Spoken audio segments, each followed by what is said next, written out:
Nilinis nga namin aring tabing ilog, nagtaan at naman daw ng skylab at patanga at aring nga ang aming mga naging huli. La, ang dami!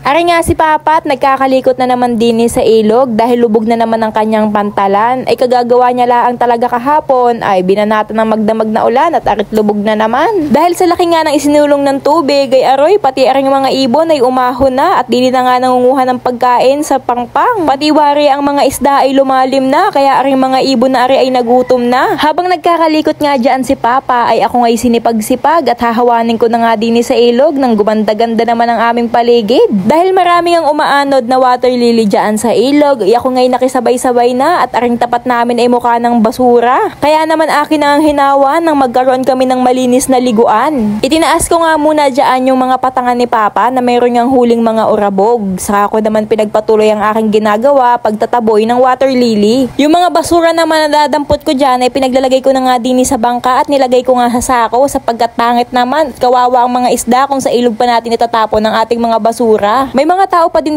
sa amin na hindi maka-appreciate na ring ilog. Ari na nga nagbibigay sa atin ng pangkabuhayan ay tinatapunan nyo pa ng basura. Paano na lamang yung magiging pangkabuhayan ng inyong mga anak at apo sa susunod na henerasyon? Puro basura na ang mahuhuli. Itapon na lang po sana natin ang ating mga basura sa tamang basurahan kung hindi kayang ilagay sa ating mga bulsa. Nung aking ang mahawahanan ay umaliwalas naman ng kaunti at hindi na mukhang basurahan. Ay salamat! After nga naming linisin ng kaunti aring tapat ng ilog, ari nga si Papa at magtataan ng kanyang skylab. Ang skylab nga pala guys ay isang uri ng fishnet na panghuli ng mga hipon. Aring ang skylab ay pwede nyong painan ng isda, niyog, kohol at iba pa. Katulad nga na ring pamain ni Papa ng mga isda na huli niya sa kanyang patanga. Dala-dala niya nga din dyan yung kanyang dalawang patanga para itaan din nga laang din sa ilog. Kinabukasan naman are pagkagaling nga ni Papa sa pangingisda, are nga at diretso siya din sa pagpandaw ng kanyang skylab. Napandaw na din pala niya yung kanyang dalawang patanga na nakataan dyan sa ilog nung time na yan. Atin na lang hihintayin kung meron siyang huli sapagkat nagpapandaw pa nga siya ng kanyang skylab. After niya nga makuha yung mga huli dyan, are na nga at binabalik na nga ni Papa sa ilog yung mga skylab para kinabukasan ay meron pa kaming mapapandaw. At are na nga at makikita na natin yung kanyang mga huli.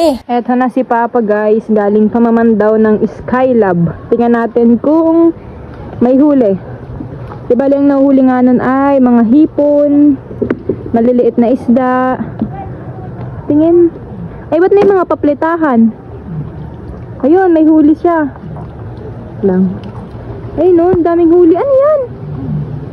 Saan huli yan? Di mo ko sinama. Ako na, lapat. Ay, yung dalawang patanga na tinataan ko dito, tinaan niya dun. Ayun o, ang huli, ang dami. Mga paplitahan. Eto guys yung huli oh. La, ang dami.